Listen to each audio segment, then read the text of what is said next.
American store থেকে কচু শাক কিনে এনেছিলাম। আমি এর আগে একটি ভিডিও পোস্ট করেছিলাম, যারা দেখেছেন তারা বুঝতে পারবেন কেন আমি আজকের এই ভিডিওটি শেয়ার করছি।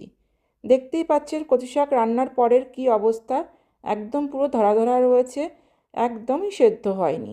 ভেবেছিলাম রান্নার পরে ঠিক হয়ে যাবে, কিন্তু সেটাও হয়নি। কিন্তু ফেলে তো দেব না, কচু শাকের এত দাম, আর আমার কিন্তু বেশ লাগে খেতে।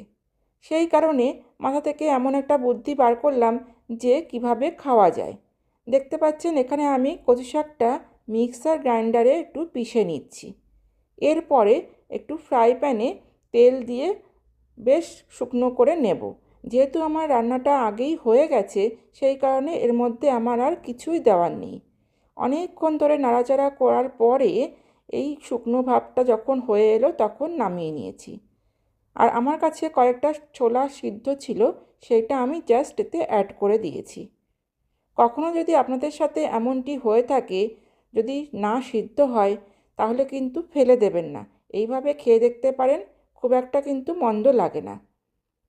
আজকের মতো এই পর্যন্তই। সবাই ভালো থাকবেন। দেখা হবে পরের কোনো একটি ভিডিওতে। আজকের মতো টাটা।